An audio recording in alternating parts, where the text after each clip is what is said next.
Well, joining us is John Blaxland, Senior Fellow at the Strategic and Defence Studies Centre at the ANU. John Blaxland, welcome back to The Drum. Thank you, John. First of all, is there any operational reason for Australia to be asked to expand our airstrike activity, or is this a bit more a strategic coalition-building exercise?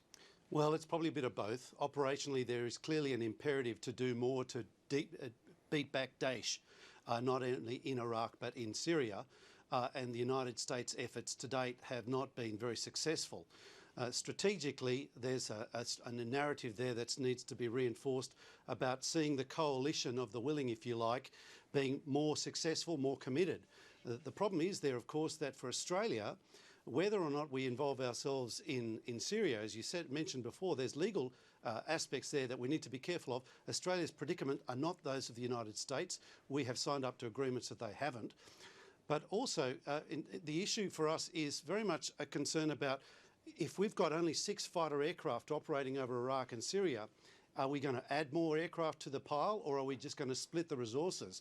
In which case, we're actually detracting from our efforts in Iraq. And of course, after all, we've agreed with the Iraqi government to contribute in Iraq. But beyond that, the operational picture needs to be seen in the strategic context. And that context is a vexed one. We have the situation where Saudi Arabia, the neighbour, isn't wanting to really play a strong hand in this equation.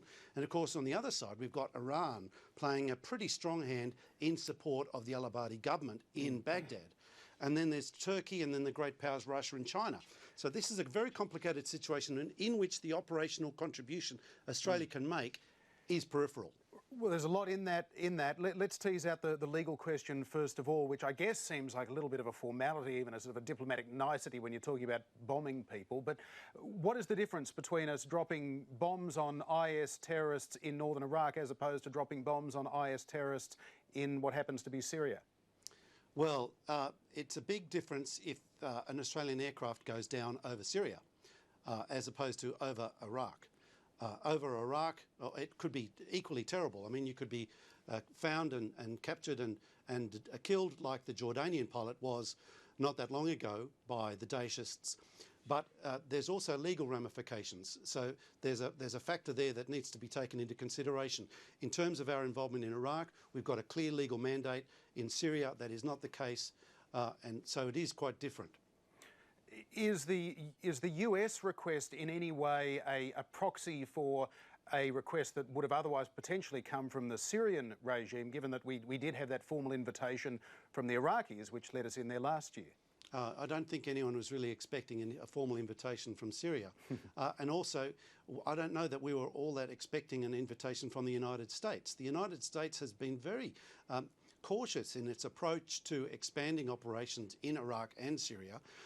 And one can't help but see a little bit of a hand of the Australian government being quite front-footed about offering Australian engagement in Syria as well. So while the negotiations have gone on beforehand to prime everybody for this formal request from the United States, the bottom line is that there's pretty strong indicators that the Australian government's been very proactive about saying, hey, we need to do more, and perhaps by so doing, encouraging the United States and perhaps others like Saudi Arabia and Turkey to have a more constructive and engaged position towards resolving the crisis in Iraq itself. So is there any doubt in your mind that Australia will commit to expanding the operation following this request?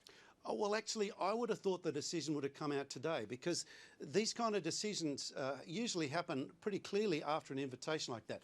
The fact that there is this ambiguity and that the Prime Minister's talking about consulting further would suggest that perhaps in Cabinet there's some kind of argument going on about whether or not this is in fact a good thing.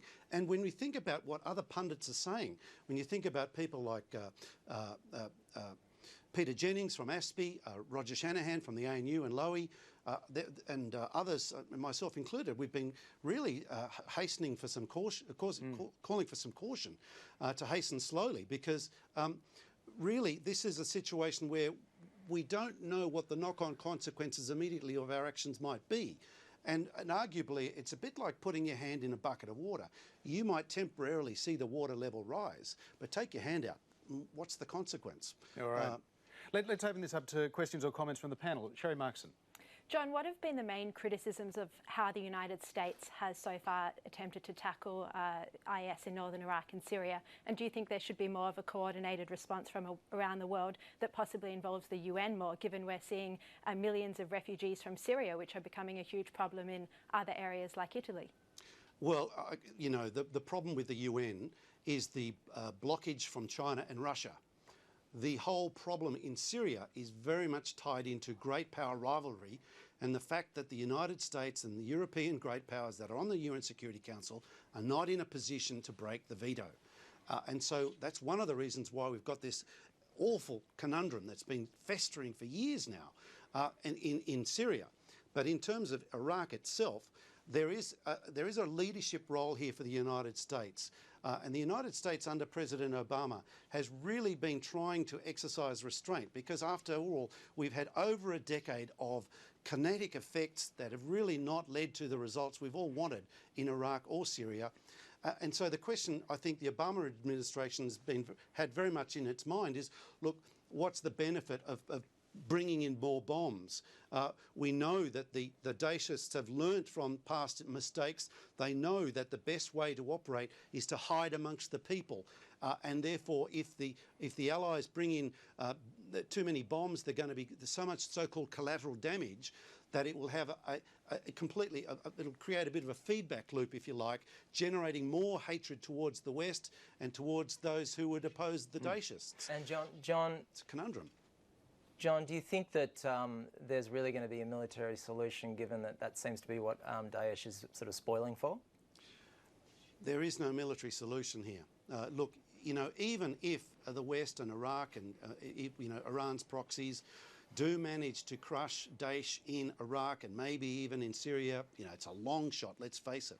But even if they do, we're talking about an extremist fundamentalist view of the world, a millenarian view of the world that is, it's about, come on, it's about bringing it on, it's about goading. And we think about, you think about the kind of awful, awful YouTube video clips that have been up online, put out there by the Daeshists. Is that really what, it's all about provoking a reaction, isn't it? It's a goading and it's also an enticing for those people who are the fringe dwellers in Australia, in Europe, in America and elsewhere, those who are marginalised, who are resentful of being, who are, you know, aren't accepted in society, who are essentially losers otherwise, looking for some kind of validation. It's very attractive to them, it's very repulsive to others, and it's this kind of triggering this reaction that, you know, the Prime Minister has been, appears to be buying, this sort of, we've got to do something, but what? Okay. John Blaxland, as always, good to talk to you. Thanks for your analysis tonight. Pleasure, John.